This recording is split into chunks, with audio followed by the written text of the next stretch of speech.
everyone. Morning. Morning. Kids, very good that you have been listening and participating. Right? And this, even in this part, you can listen and you can hear. And later, your mom and dad will ask you what you learned. Right, Abs? Ah, nice, nice. Thanks, kids. And that's a wonderful way to learn God's truth.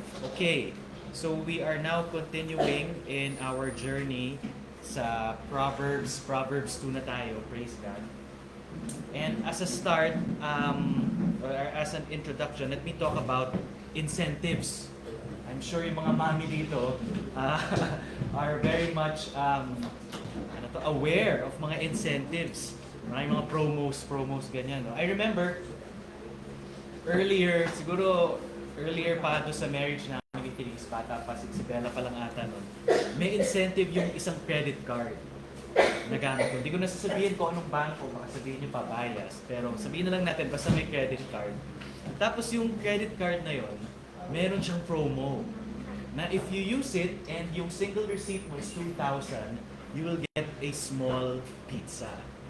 Kahit ilan pa yun, basta 2,000 yung bill mo, merong free pizza. So dahil doon, I use the credit card so often. Like I remember, yung full tank ng kotse nun was about 2,000, 1,800 to 2,000. So hindi ako nagpapagas.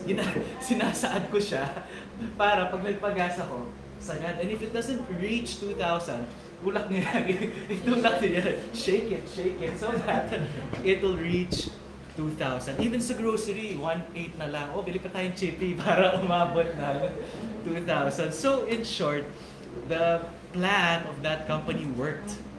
The incentive that they attached to the credit card made me use it so much. And I think it's a win-win situation. Lots of pizzas. You have a chippy and a free pizza. Yeah, lots of pizzas.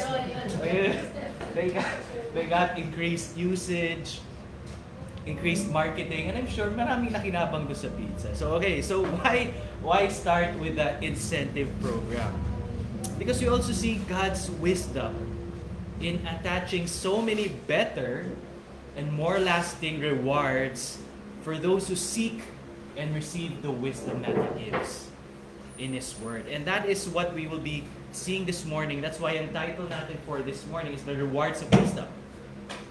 The Rewards of Wisdom. And as a quick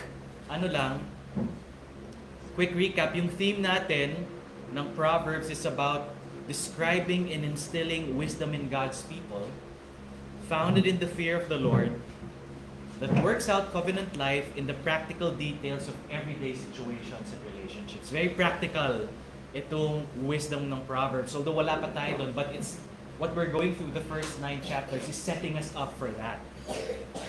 Last week, Pastor Dan was here and we had a joint service with VE, and sinabi niya not to be ignorant and complacent towards wisdom because it is deadly. Being complacent towards wisdom is deadly. And we should rather embrace it and be wise. So ngayon naman, makikita natin what Solomon tells us are the rewards of receiving and embracing wisdom. That is what we will be seeing this morning. So if you have your Bibles with you, please open to Proverbs 2 and we will be reading the whole chapter. Proverbs 2 from 1 to 22. I'll be reading from the ESV. My son, if you receive my words and treasure up my commandments with you, making your ear attentive to wisdom and inclining your heart to understanding. Yes, if you call out for insight and raise your voice for understanding. If you seek it like silver and search for it as for hidden treasures, then you will understand the fear of the Lord and find the knowledge of God. For the Lord gives wisdom. From His mouth come knowledge and understanding. He stores up sound wisdom for the upright. He is a shield to those who walk in integrity, guarding the paths of justice and watching over the way of His saints. Then you will understand righteousness and justice, and equity, every good path. For wisdom will come into your heart, and knowledge will be pleasant to your soul. Discretion will watch over you. Understanding will guard you, delivering you from the way of evil, from men of perverted speech, who forsake the paths of uprightness, to walk in the ways of darkness, who rejoice in doing evil, and delight in the perverseness of evil. Men whose paths are crooked, and who are devious in their ways. So you will be delivered from the forbidden woman, from the adulteress with her smooth words, who forsakes the companion of her youth, and forgets the covenant of her God. For her house sinks down to death, and her paths to the departed. None who go to her come back, nor do they regain the paths of life. So you will walk in the way of the good, and keep to the paths of the righteous. For the upright will inhabit the land, and those with integrity will remain in it. But the wicked will be cut off from the land, and the treacherous will be rooted out of it. So let's come before the Lord in prayer. Father, we thank you that you alone are the wise and ever-living God. And in your goodness and mercy and wisdom, you gave us not just bits, not just portions, but the fullness of wisdom in Christ your Son.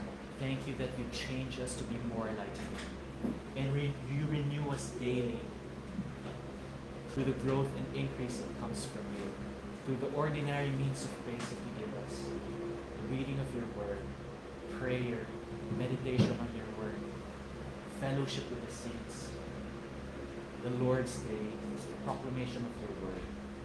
And I pray that this morning you may continue to build us up and grow us in wisdom, grow us in Christ likeness. May we see Him, may we see you lifted and exalted in our midst. And may all these things, as Dan prayed this morning, be stamped in our hearts, be planted deep in our hearts, and may bear forth fruit of good works that you have prepared in advance for us to do. For we are your handiwork. As Anna mentioned, may all that we do be to the praise and glory of your name. In Jesus' name, amen. Okay. So kita natin dito, it's again Solomon speaking, addressing his son, and by extension, tayo yung kinakausap ni Solomon. Solomon is speaking to us and to all who would listen to wisdom, and tells us to seek, receive, and treasure these words. Paulit-ulit yan, because paulit-ulit natin nakalimutan. Solomon tells us that. Sabi niya, receive my words.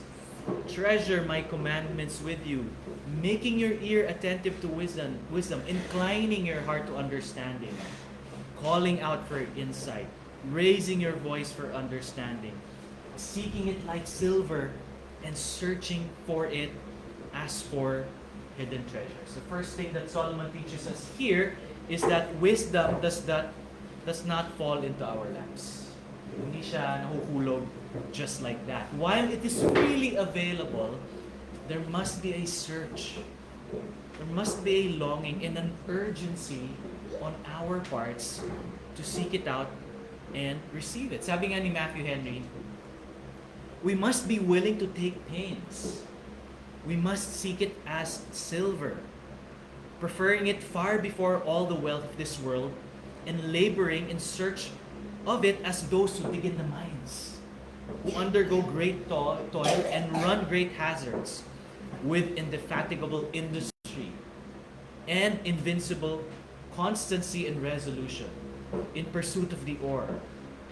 Or as those who will be rich rise up early and sit up late and turn every stone to get money and fill their treasures. Thus, diligent must we be in the use of the means of knowledge, following on to know the Lord. Ganun daw tayo, diligent dapat. If we rise up early and stay up late to do work, ganun din dapat in terms of seeking wisdom. And the rest of the verses that we have read and we'll be going through again this morning tell us about the rewards. The rewards of following and receiving wisdom. So yun yung first encouragement natin. It's an exhortation for us to call out, seek, and incline our hearts to wisdom. I remember sa office, Sa office kasi, once a year lang yung promotions. They announce the promotions at year-end, towards Christmas time. And usually, our treasurer comes to the dealing room and makes the announcement. Sabi niya, guys, it's that season again, I'll make an announcement. And you know what? The dealing room is known to be loud and noisy. Everyone's saying, what's your price? Blah, blah, blah. Pero when he announces the promotions, it's so quiet. Everyone is all ears. And that is how we should be when it comes to wisdom. We must tune everything out. We must tune everything out and, every bit, every syllable. Yung iba umaasa, andiyan kaya yung pangalan ko? Is it my year this year? And that expectation, that desire should be the same for us in terms of wisdom. And at the same time, we should also be encouraged to seek out wisdom because God, the source of wisdom, is not a miser waiting for us to grovel or to make sip-sip or, to perform tricks just to give wisdom. He liberally and freely gives it to those who earnestly seek it. Hindi siya kuripot in terms of giving wisdom. Sabi sa verse 6, di ba? The Lord gives wisdom. From His mouth come knowledge and understanding, and He stores up sound wisdom for the upright.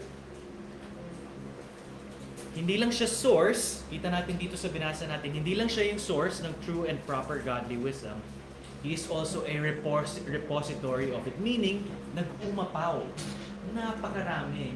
And all manner of wisdom is in Him. And nakita nga natin, He does not give scantily or sparingly, but He gives liberally and generously. Dito meron na tayong, I guess tradition or maybe nangyayari parati, every Sunday, pag yung ulam is yung peso ni Tita Mel, kailangan i-ration. Kasi limited yung supply. Nung birthday ni Bella, yung Big Al's na brownie, buti na lang wala silang mayon, kundi ubos. Kasi there's only so much of it, but with God and yung wisdom niya, everyone can get their fair share, and there's so much more remaining. Sabi ni James, if any of you lacks wisdom, let him ask God who gives generously to all, without reproach, and it will be given to him. If you ask wisdom from him, he will not say, grabe, gahaman ito kakabigay ko lang sa iyo ng wisdom ko na naman. No, he gives liberally, and he wants us to get that wisdom from him. And that's why another application here, we should be bold and trustingly ask for wisdom in faith. Huwag kayong mahiya. Huwag kayong mahiya. Sa akin, alam ko di kayo nahiya, pero lalo na sa Kanya, joke lang. Lalo na sa Kanya, huwag kayong mahihiya sa Panginoon. Sabi nga in the verse that follows ni James, let him ask in faith with no doubting. For the one who doubts is like a wave of the sea that is driven and tossed by the wind. So let's not doubt. Let's come to the Lord. He so freely gives and hindi siya mauubusan. Let's not be afraid, hindi siya mauubusan. All manner of treasures of wisdom and knowledge are in Him through Christ.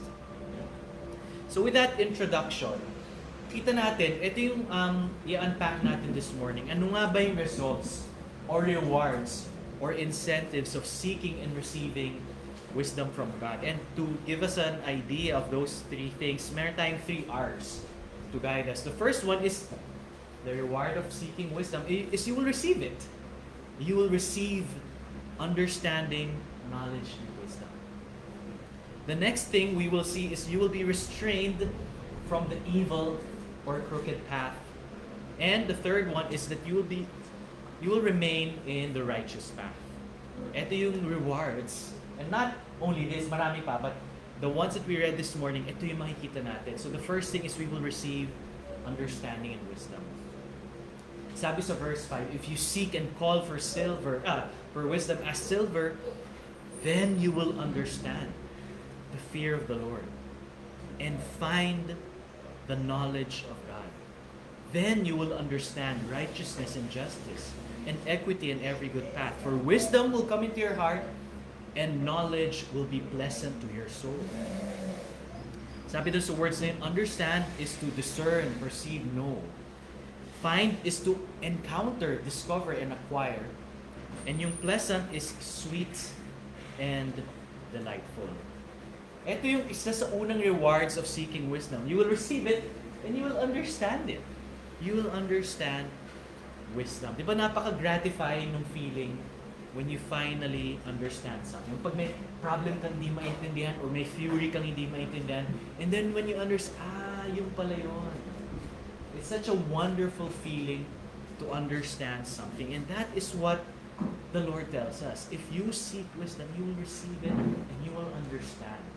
You will understand what fearing the Lord means in every good path. Again, the Bible also tells us that this does not happen instantly or completely. It's not like, oh, I seek earnestly right now, charan, all the wisdom, you know everything. It does not happen that way. The fact that Proverbs calls us to do this continually implies that this is an ongoing process. At the same time, as finite humans, we need time and experience to integrate and inculcate these things to ourselves. Even sa work, di ba?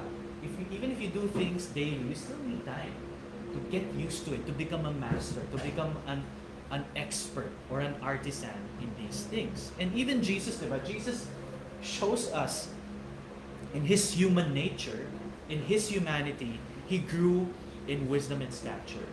Luke 2:52 says, Jesus increased in wisdom and in stature and in favor with God and in man. So if Jesus, the perfect God-man, again, he has a divine nature and a human nature. Kita natin, in His human nature, He grew in wisdom. How much more for us do we need to grow and persist in wisdom? Kaya nga, ang encouragement sa atin that even if this is a process, let's continue. Because God is a gracious and generous giver of wisdom. And yung encouragement nga is we will understand it, we will get there. We will slowly get there. It's not like, sabi nga natin nung earlier, it's not like a Harvard application. Or for some of us, a UP application. Harvard, yeah. A UP application that all your best effort, all your hopes, sometimes your prayers, if the Lord does not will it, it's not going to happen. But for wisdom, it's not like that. We know that He will graciously give us and grow us and make us know and receive understanding what it means to fear Him in wisdom. Sabi nga niya, di ba? If He did not spare His own Son, but gave Him up for us all, how will He not also with Him graciously give us all things, including practical, godly wisdom? Isa pang makikita natin dito, if you call out and seek wisdom, God shall give it to you, and it shall be delightfully sweet to you. It won't be scary, daunting, or archaic, but something sweet and pleasant. Doesn't mean it's going to be easy or, it's not complex, but at the very least, it will not be loathsome. It will not be scary. I was talking with some of us here this morning. Sabihin ko na, it's Heidi. And Mars then also. And I can identify. Thank you, Joe. We were talking about math. Diba, math? For some of us, diba, Abby can relate. For some of us, it's so scary. It's so daunting that sometimes we avoid taking courses in college, diba, that have so much math.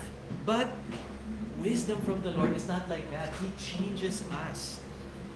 God in dispensing wisdom changes us to make it desire it and to find it sweet and pleasant and delightful, such that if merong course in college about wisdom, hey, gusto ko yan. Diba? The Lord so changes us in that way. Sabi nga ni Matthew Henry, when you begin to relish it as the most agreeable entertainment and art subject to its rules of choice and with satisfaction, when you call the practice of virtue not a slavery and a task, but liberty and pleasure, and a life of serious godliness, the most comfortable life a man can live in this world, then thou wilt find the benefit of it and are beginning to get acquainted with it.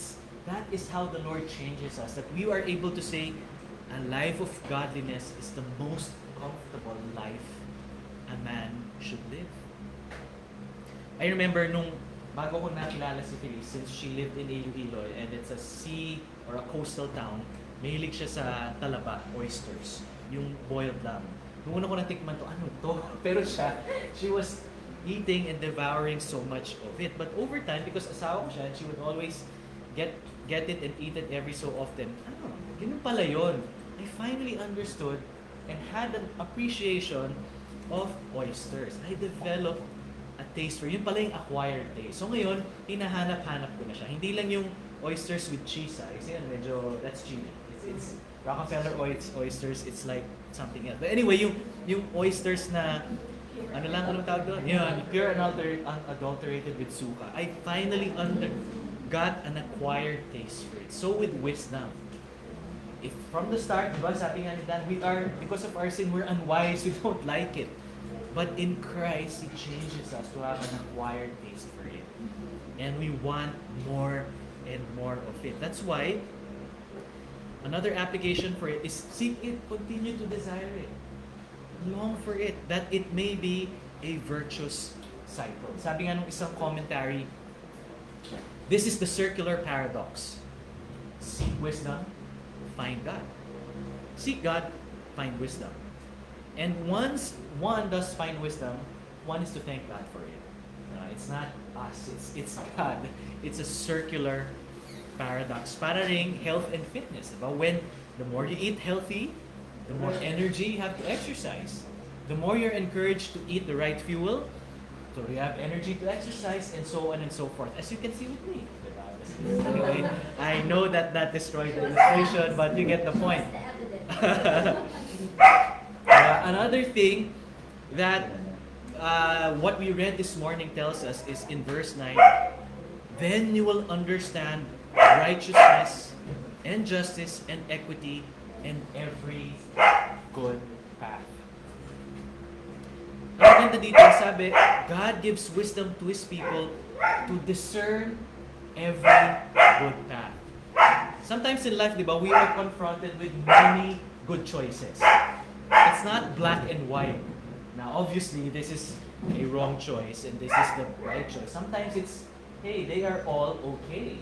They all have their merits and pros and cons. But dito, following God, being acquainted with wisdom from Him in Christ, tells us that He gives us wisdom in every good path.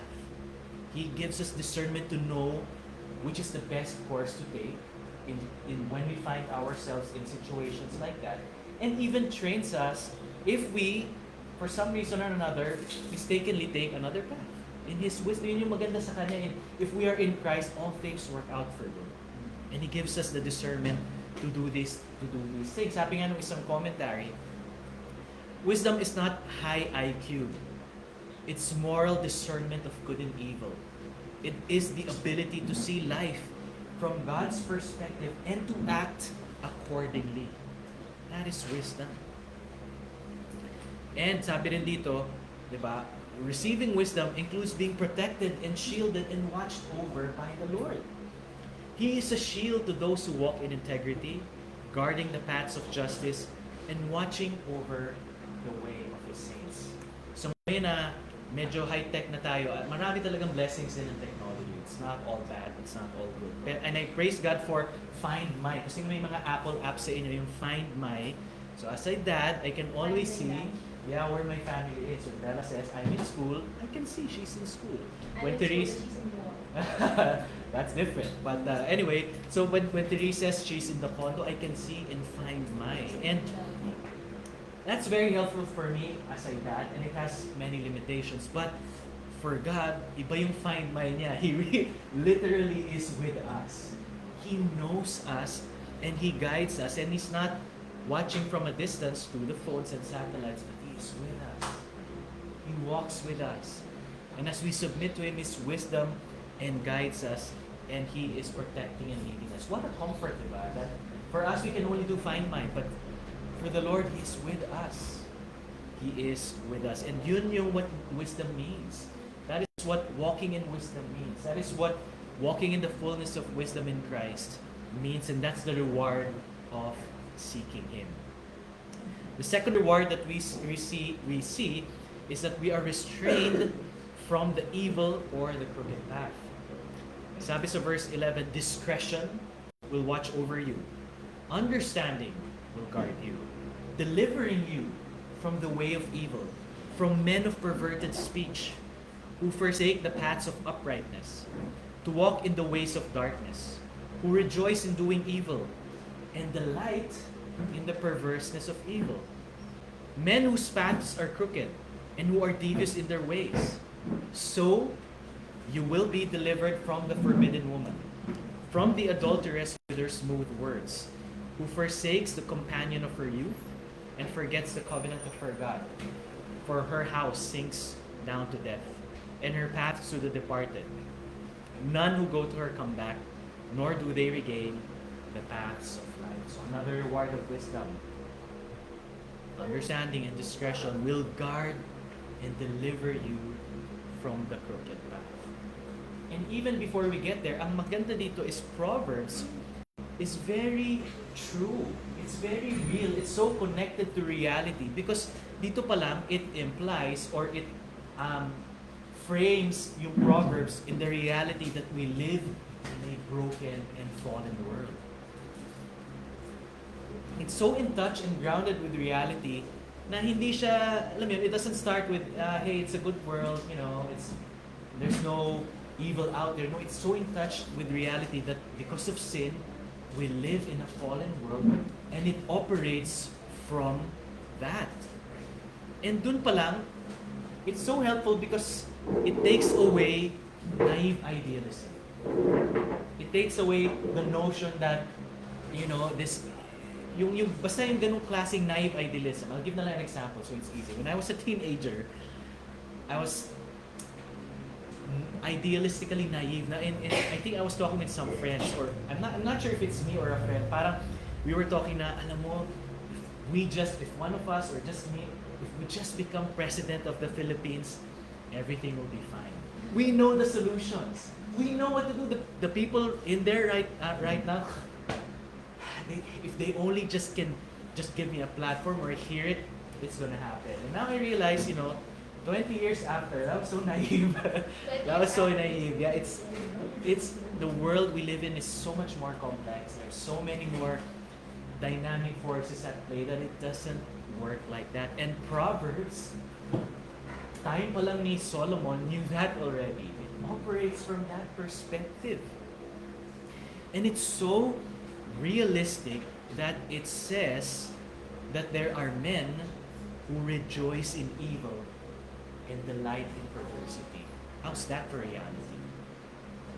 Diba? That's why tama yung sinasabing, children, don't talk to strangers. Don't, diba? Don't receive gum that they give, or don't, hold to candies, man. Ayan. Don't talk to strangers because there are men and who rejoice in evil and delight in perversity. It's real. It's true. And diba yung mga ganyan saying, kaya nga, diba it's a sort of proverb din yan, diba? It's a form of proverb because it's true. And it also tells us there are adulterous and forbidden women who are smooth and bewitching with their words. And ganun yung magaling magsalita, diba? Kaya ka nga nauuto eh. Kaya ka nga nadideceive. Because they speak so smoothly. Smooth operator, ika nga ni Sade, diba? But in the end, they lead to death. Okay. Caveat. This does not mean that the world is in the worst state that it could possibly be, nor that all of us are the most evil that we can be. Only that there is that kind of evil present in the world.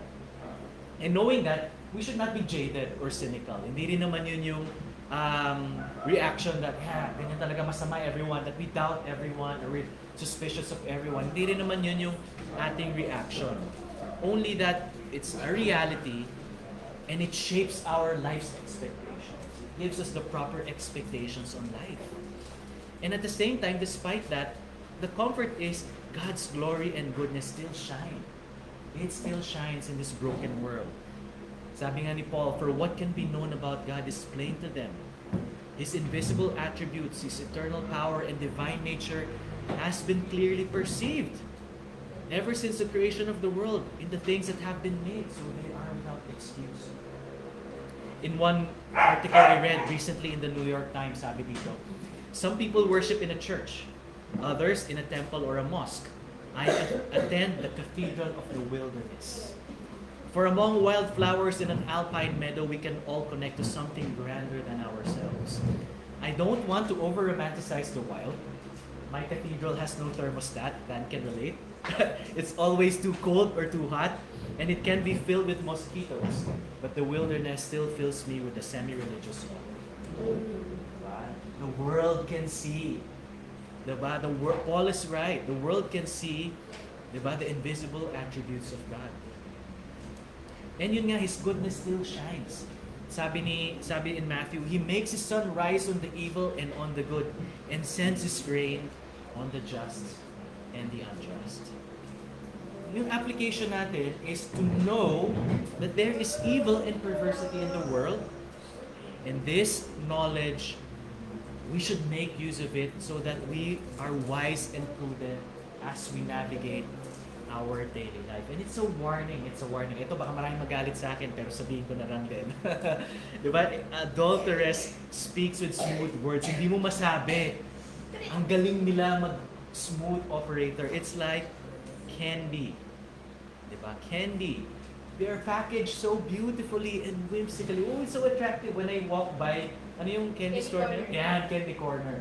The runs, the nerds, ano ba yun? All those, alam na alam ni Joe. Kasi ako rin, I like it. But we all know, what's inside is sugar, food coloring, healthy. May konting vitamin C siguro yan. But, it's 1%.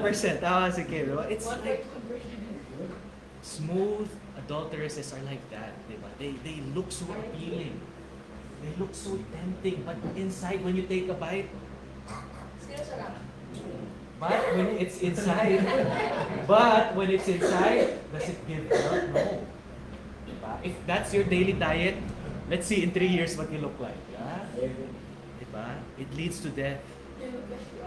And that should inform. Proverbs informs us how we live our lives because that's present out there. That's why being wise restrains us from this evil path.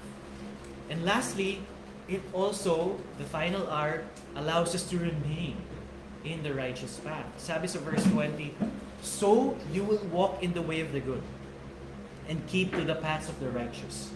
For the upright will inhabit the land, and those with integrity will remain in it. But the wicked will be cut off from the land, and the treacherous will be rooted out of it.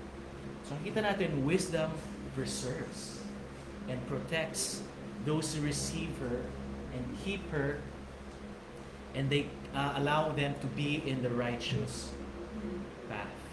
They inhabit the land, remain, and walk in the good ways. Quick clarification. Being wise, again, is not the same as being saved, right? We do not need to be wise to be saved. The Bible tells us that we are saved by what? Faith.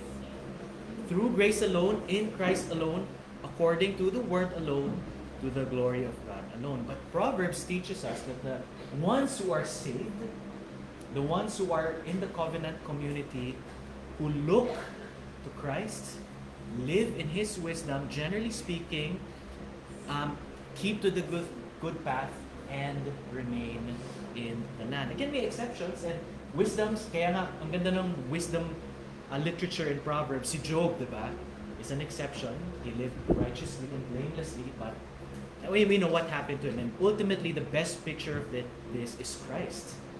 He's the righteous one. He's the righteous one, and yet, He underwent immense suffering for you and me. But again, generally speaking, the wise in Christ who hold fast to wisdom remain in the paths of righteousness. Ano ba yan? Ito, think of it this way. Wisdom is like horse blinders. Kita niyo na ba yan sa movie? Yung nandito. Kita na na Joe in live. But for some, maybe in the movie. It's tawag ng horse blinders. Ano yan eh? Leather or plastic cups placed on either sides of the horse's eyes, attached to a bridle, yeah. The horses wear blinders both to encourage focus and limit distraction. Kasi pala yung horse, yung eyes nila can see all directions. 350 degrees. 16. 350. Basta ganun kalaki kasi nandito siya eh. So it can see so much kaya ang dali niya na-distract. Pero sa in a race, they put that so the horse will not be distracted and can focus on the path ahead. And wisdom is like that. It gives us blinders that we may focus on Christ, that we may take away our eyes from looking at the world. So as our application, second to the last application, do we keep the way of wisdom? Do we put the blinders, pero blinders of wisdom on? Or do we look, always looking around at what the world offers? And yun nga, unfortunately, we always look around. We know that. We always look around. We do not keep to the path. Kung tayo yung kabayo, kung saan tayo napapadpad. We take the bypaths to Vanity Fair. Vanity Fair in Pilgrim's Progress. But praise God, there is one who always kept the righteous path. Pero what befall him? Sabi dun sa verse 22, the wicked will be cut off from the land and the treacherous will be rooted out of it. Pero Christ, the righteous one, was cut off. He was taken away from the land for you and me. Sabi sa Isaiah, by oppression and judgment, referring to Christ, he was taken away. And as for his generation, who considered that he was cut off out of the land of the living, stricken for the transgression of my people. And in Hebrews 13 it says, for the bodies of those animals whose blood is brought into the holy places by the high priest as a sacrifice for sin are burned outside the camp. So Jesus also suffered outside the gate in order to sanctify the people through his own blood. Sabi ng Proverbs, the wicked will be cut off. And nakita natin, Jesus is the righteous one, and yet he was cut off. Not because of any sin in him, but because he took it for us. He took it for us. He is the one who was always in the right path, and he was the righteous one. Kaya nga, ultimately, wisdom is found in him. And sabi nga ni Anton in his earlier preaching, kaya nga, Jesus can confidently say, I am the way, I am the truth, and the life. It's like he's saying, I am the path. He literally is the path. No one comes to the Father except through me.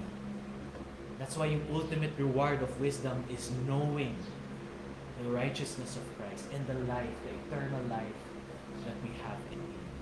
So napakarami ng rewards of wisdom. We understand it, we are restrained from evil, we keep to the righteous path, and ultimately we receive eternal life, and life that is truly life in Christ, the wisdom of God. Praise God for all these rewards. Let's come to Him and pray. Father, we praise You that You are a gracious, generous, and liberal God. You give us wisdom.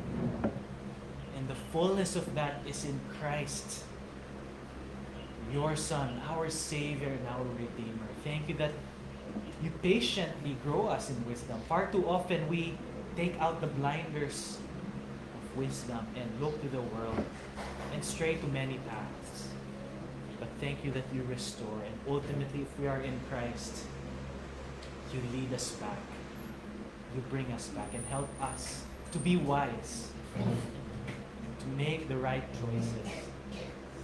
Grow us in wisdom and discernment, that we may know every good path, and that we will walk in the path together with Christ, who is the way, the truth, and the life.